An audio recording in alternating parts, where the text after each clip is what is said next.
नमस्कार मित्रांनो, एच चौडे career academy या यूट्यूब चॅनलवर आपले स्वागत आहे। आज आपण या ठिकाणी परीक्षेच्या दृष्टिकोनातून जे मिश्र प्रश्न आहेत गणित या विषयाचे जे भरपूरदा रिपीट झालेले आहेत प्रत्येक वर्षी, यावर्षीसुद्धा हे एकदा बघा आणि याचा सराव करून जा। हे अत्यंत महत्त्वाचे परीक्षेच्या दृष्टिकोनातून अत्यंत महत्त्वाचे प्रश्न आहेत। तर पाहू पहिला प्रश्न काय आहे। एका स्पर्धेतील सहभागी संघ प्रत्येक संघाशी एक सामना खेळतो आणि एक सामना खेळल्यानंतर सामने दिले किती आहेत 105। जेव्हा संघ दिले असतील आणि सामने काढा किंवा सामने दिले असतील संघ काढा, हे दोन टाईप बनतात। सामने दिले असेल तर संघ काढा। आता या ठिकाणी सामने दिले आहेत, सामने किती दिले आहेत 105। काय करायचं 105 ला गुणिला 2 करायचा। 105 गुणिला 2 210 आणि याच्या समोरची वर्गसंख्या काढायची। याच्या समोर 210 नंतर काय येते 225।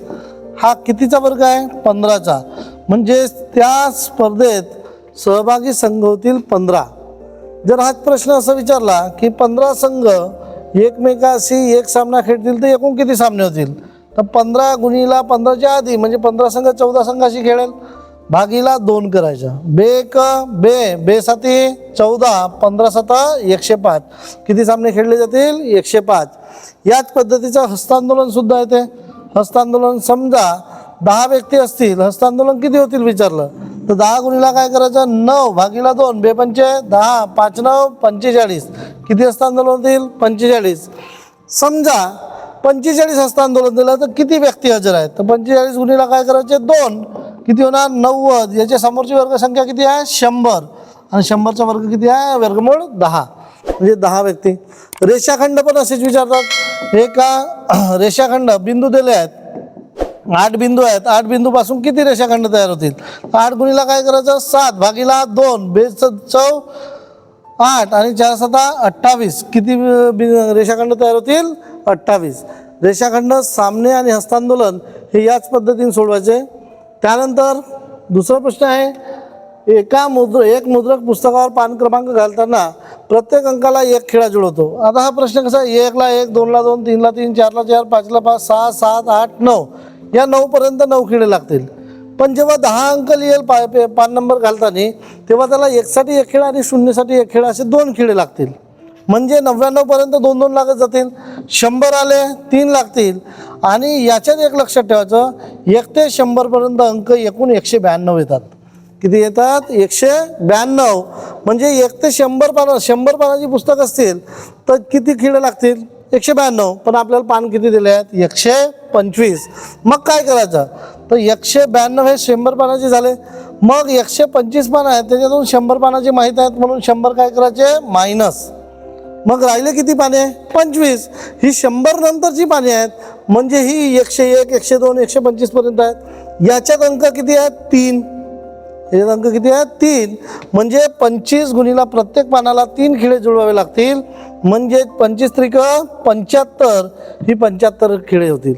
आणि 100 पानाला 192 प्लस 75 याचे होतील 267, किती खिळे जुळवावे लागतील 267। समजलं मित्रांनो। त्यानंतर याचमध्ये काय होते की 267 पाने दिली राहतील, खिळे दिले राहतील। काय दिले राहतील खिळे, आणि पाने काढा म्हणलं तर काय करायचं 267 मधून 192 वजा करून घ्यायचे, म्हणजेच याचं मायनस किती आहे 75, म्हणजे हे 192 म्हणजे 100 पाने झालं। 100 पानाची खिळे 192 मायनस केले, राहिलेले 75 3 अंकी आहेत तर भागीला 3। 75 खिळ्यासाठी किती पाने लागतील 25 पानांना 75 खिळे लागतील, म्हणजेच 100 पाने प्लस 25 पाने एकूण किती 125 पाने। आलं लक्षात। त्यानंतर एका पुस्तकाचा 2/5 किती 2/5 भाग वाचून झाल्यावर, म्हणजे 5 पैकी 2 भाग वाचलं, एकूण भाग 5 आहे, 2 वाचलं म्हणजे राहिला किती 3/5। 105 पाने वाचायची शिल्लक आहेत। 105 पाने वाचायची म्हणजे ते 105 म्हणजे काय झालं 3/5। हा 5 इकडे गुणाकारात न्यायचं आणि 3 ने भागायचं, भागीला 3, 3 त्रिक 9, 3 5 15, 5 5 25, 5 त्रिक 15 आणि 2 17, म्हणजे किती 175, तर ती पुस्तक एकूण किती पानाची असेल? 175. त्यानंतर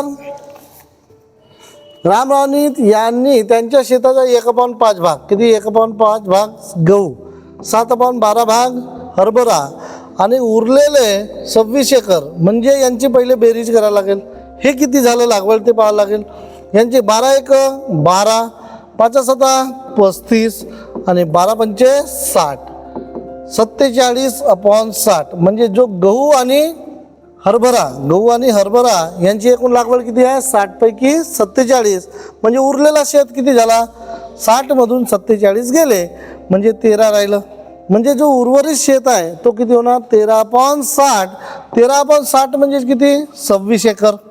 आता 60 इकडे कशात न्यायचा? गुणाकारात, आणि 13 कशात आणायचा? भागाकारात. म्हणजे गुणीला 60 भागीला 13, 13 दुने 26, 6 दुने 12, 120, म्हणजे त्यांच्याकडे रामरावांकडे एकूण शेत किती आहे? 120. त्यानंतर एक व्यक्ती त्याच्या मासिक पगाराचा 1/3, किती भाग? 1/3 जेवणावर, 2/5 कपड्यावर, 1/5 घरखर्चावर, त्याच्याजवळ शिल्लक किती राहते? 2800. हा खर्च झाला. पहिले एकूण खर्च काढण्यासाठी यांची काय करायची? बेरीज. यांचा लसावी येते 5, 5 त्रिक 15, 15 येते, 3 5 15, 3 5 15, याचा गुणाकार करायची याच्याशी. 5 1 5 प्लस 3 दुने 6 प्लस 3 1 3, 5 आणि 6 11, 11 आणि 3 14, 14/15, म्हणजे खर्च किती झाला? 15 पैकी 14 खर्च झाला. मग राहिले किती? शिल्लक किती राहिले? 1/15, 15 पैकी 1 शिल्लक राहिला. शिल्लक किती रुपये आहे? 2800. हा कशात जाणार? गुणाकारात, 1 भागाकारात. घेतलं नाही घेतलं काही फरक पडणार नाही. 1 15 8 120, 15 दुने 30, 30 आणि 12 42, हे 2 शून्य, म्हणजे एकूण खर्च किती आहे? एकूण त्याचा पगार, मासिक पगार किती आहे? 42,000. त्यानंतर 100 प्रश्नाच्या परीक्षेत बरोबर उत्तरास किती गुण मिळतात? 5 गुण. चुकीच्या उत्तरास 2 गुण कमी केले जातात. रमेशने सर्व प्रश्न सोडवले, सर्व म्हणजे 100च्या 100 सोडवली, 100च्या 100 सोडवले, 5 गुण प्रत्येकाला, तर ती 500 गुणांची परीक्षा होती. 100च्या 100ही बरोबर असते तर त्याला 500 गुण मिळाले पाहिजे. पण 500 मिळाले का? नाही. त्याला मिळाले किती? 320.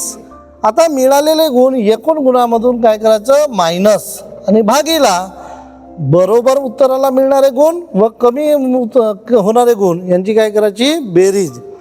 500 मधून 320 गेले, 280 भागीला किती होणार? 7, 7चा भाग जाते, 7 1 7, 7 28.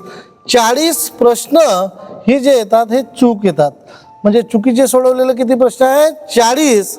म्हणजेच 100 पैकी 40 चूक सोडवले, म्हणजेच 60 प्रश्न काय सोडवले? बरोबर सोडवले. समजलं मित्रांनो? 60 प्रश्न काय येणार? बरोबर. एकूण प्रश्न, एकूण गुणातून मिळालेले गुण मायनस करायचे, बरोबर उत्तर आणि चुकीच्या उत्तरात मिळणारे गुण प्लस करायचे भागाकारात, आणि जो येईल उत्तर तो चुकीचा उत्तर येते. 40 प्रश्न हे चुकीचे सोडवले तर 100 मायनस 40 बरोबर किती झाले? 60. 60 हे बरोबर प्रश्न होतील. त्यानंतर एका रांगेत रमेशच्या डावीकडून 15वा, कितवा क्रमांक आहे? 15वा, आणि इकडून कितवा आहे? 21वा. दोन्ही क्रमांक एकाच व्यक्तीचे आहेत. जेव्हा दोन्ही क्रमांक एकाच व्यक्तीचे आहेत त्या क्रमांकाची काय करायची? बेरीज. म्हणजे इथं किती आला? 36, आणि तो दोन्ही साईडनं काउंट झाला म्हणून त्याच्यातून तो 1 मायनस करायचा, म्हणजे त्या रांगेत एकूण मुलं किती आहेत? 35. मध्यभागी जर असलास आणि मध्यभागी क्रमांक असेल 15वा, कितवा असेल? 15वा. डावीकडूनही 15वा, उजवीकडूनही 15वा, तेव्हा त्या काय करायचं? 15 गुणीला त्याचा डबल करायचं 2, 30, आणि मायनस 1 किती झालं असतं? 29. म्हणून याचं काय आलं? हे उत्तर येईल 35. समजलं?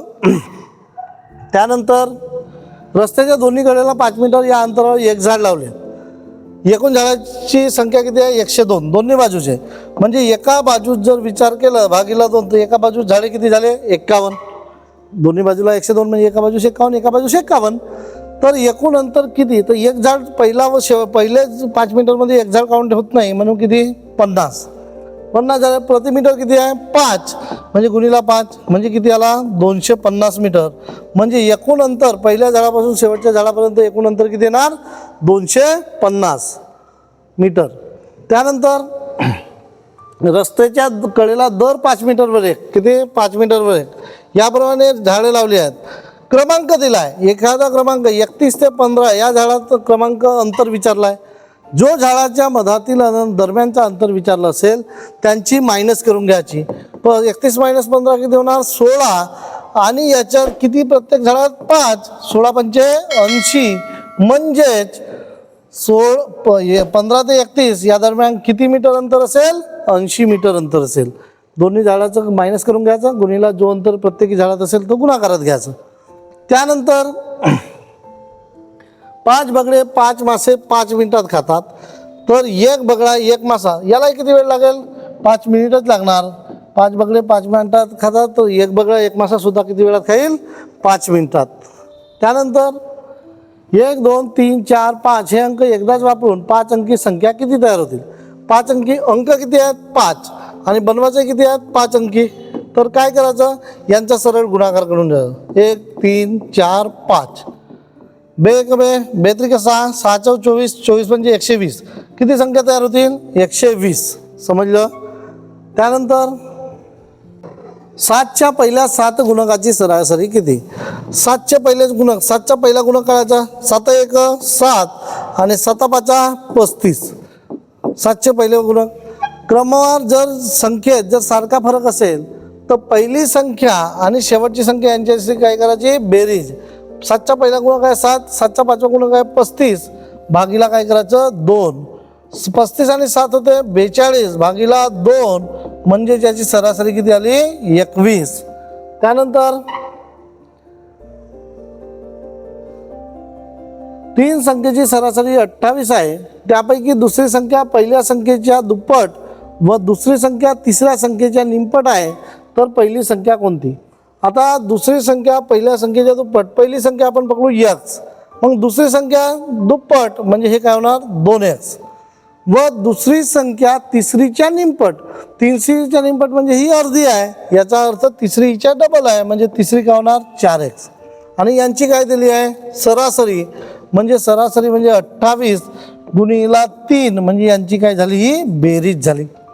आता x 2x आणि 4x 6x 7x बरोबर 28 गुणिला किती 3. हा 7 इकडे कशात जाणार गुणाकारात म्हणजे x गुणिला x बरोबर 28 गुणिला 3 भागीला 7. 7 28 x बरोबर 4 त्रिक 12. x ची व्हॅल्यू किती आली 12. मग विचारलं काय आहे पहिले आपण x ठेवलं तर पहिली संख्या काय होणार. पहिली संख्या विचारली तर 12 होणार, दुसरी विचारलं तर 12 दुने 24 होणार, तिसरी विचारलं तर 12 48 होणार.